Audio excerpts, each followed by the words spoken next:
Hi, my name is Claudia Caldera, and I'm your group reporter for the Clapeyron experiment. So first things first, let's talk about the Clapeyron equation. The Clapeyron equation is really important because it allows you to measure things such as enthalpy and entropy, or latent heat of vaporization, for reactions or phases through measuring pressure and temperature. So it's like not possible to measure enthalpy or entropy, but by measuring pressure and temperature, you can find and solve for it.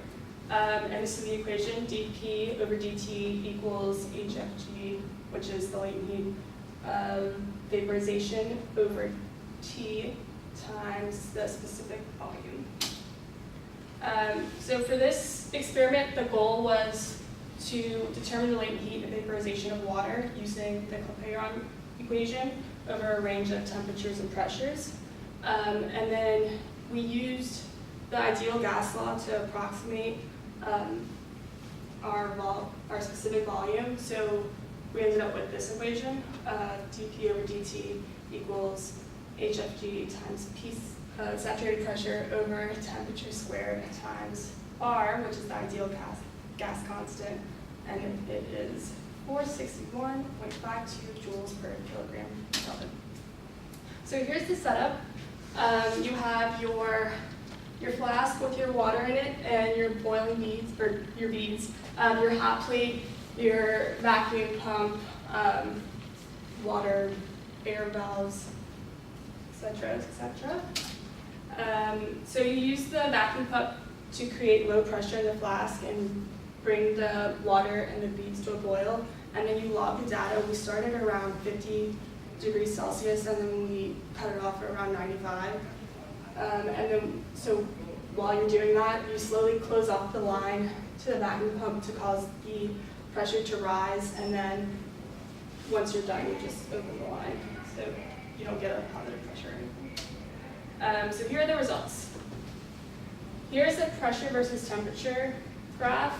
As you can see, our experimental data is a little bit higher than the tabulated data. So to find the latent heat of vaporization, there was 3 procedures outlined in the manual. The first procedure is to find the local derivative of the curve, and I just did that by doing delta P over delta T, and this is what I got. It's a mess. So clearly you should never do this. This is not accurate. It's going to give you a ton of errors. I don't recommend it. And then the second procedure was to find an equation that best approximates the line, and then you take the derivative of that, and then you plot it. So I tried a lot of different fits, and the exponential fit best. This is actually, well, I'll show you. So I used this equation, and I got this line once I took the derivative of it. It's actually supposed to be sloping downwards. I do not know exactly what I did incorrectly, but this is my data. So this is my results for procedure 2. And then procedure 3, you take the Clapeyron equation and then you integrate it, and you end up with, first you take the hfg equals a plus bt, and then you substitute that into the Clapeyron equation, and then you integrate, and you end up with something along the lines of this. And then you use linear regression, and you find an equation. And you find your C1, C2, and C3, your constants, where C1 is the intercept, C2 is equal to negative A over R, and C3 equals B over R. And then you use that equation to solve for HFG, and this is what I ended up getting for my A and my B. And again, I ended up getting a positive slope. I don't know. So that was all for the experiment with the beads. Now I'm going to show you the results for the experiment without the beads. So here are the pressure versus temperature graphs, or graph for the ones without the beads. Very similar to the ones with. Again, so this is the results for procedure 1. Don't do it. Don't take the derivative, the local derivative. It's not going to work. Here's the results for procedure 2. I use the same procedure. And procedure 3. And then here's comparing with and without the beads. So as you can see, with the beads, you have a slightly higher pressure than without the beads.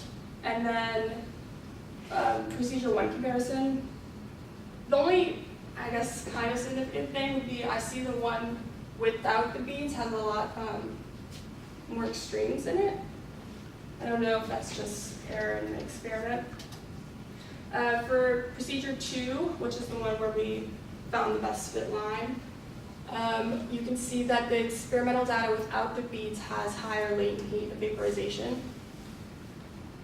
And then that same thing can be said with the procedure 3. The experiment without the beads has a higher heat of vaporization, higher latent heat of vaporization than the one with the beads. So in conclusion, again, taking local derivatives of the P versus T graph leads to huge errors. The best fit line using linear regression produced the best results, and then the latent heat of vaporization and pressure are lower when beads are used. So beads are just, from what I've looked up, they just kind of make the water boil less violently, essentially. So that affects the pressure and temperature. And that's it. Any questions?